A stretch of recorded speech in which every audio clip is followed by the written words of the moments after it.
ভাঙতে যতটা সময় লাগে গড়তে তার চেয়ে অনেক বেশি সময় লাগে, সেটা সম্পর্ক হোক বা বাড়ি। তুমি মনের কোণে কখনো শান্তি খুঁজে পাবে না যদি তুমি কখনো কারো চোখের জলের কারণ হও।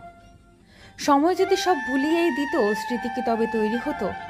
সময় সেটুকুই ভোলায় যেটুকু মানুষ ভুলতে চায়, বাকিটা স্মৃতি হয়ে সারা জীবন মনে থেকে যায়। পৃথিবীর সবচেয়ে বড় লটারি হচ্ছে বিশ্বাসী কাউকে খুঁজে পাওয়া। শ্বশুর বাড়ির লোক যতই খারাপ হোক, স্বামী যদি ভালো হয় তাহলে মেয়েরা সব কষ্ট সহ্য করতে পারে। সম্পর্ক আর পরিবার, এই দুটো এমন এক মূল্যবান জিনিস যা সময় না দিলে নষ্ট হয়ে যায়। শুধু সাপ না, কিছু কিছু মানুষ খুব বিষাক্ত হয়। সাপকে তবুও দূর থেকে চেনা যায়, কিন্তু বিষাক্ত মানুষকে চেনা খুব কঠিন। মাঝে মাঝে কিছু মানুষ প্রমাণ করে দেয় যে তারা বিশ্বাস আর ভালোবাসার যোগ্য নয়। মেয়েদের ডিভোর্স হয়ে গেলে বাড়িতে সসম্মানে গ্রহণ করুন। একটা কথা মনে রাখবেন, মৃত মেয়ের চেয়ে ডিভোর্সে মেয়ে অনেক ভালো।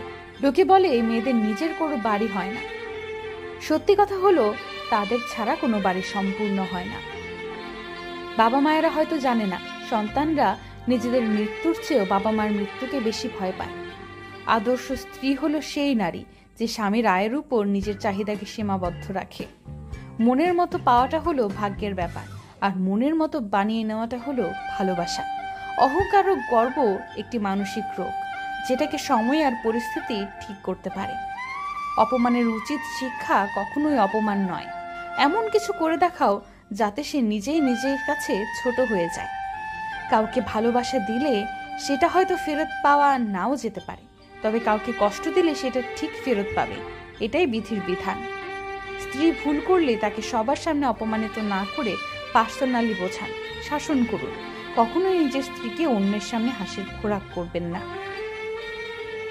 জীবনে কখনো নিজের গুণের জন্য অহংকার করবেন না, কারণ পাথর যখন জলে পড়ে সে নিজের ওজনের জন্যই জলে ডুবে যায়। টাইম পাস যে করে সে কখনো সন্দেহ করে না, আর যে সন্দেহ করে সে কখনো টাইম পাস করে না।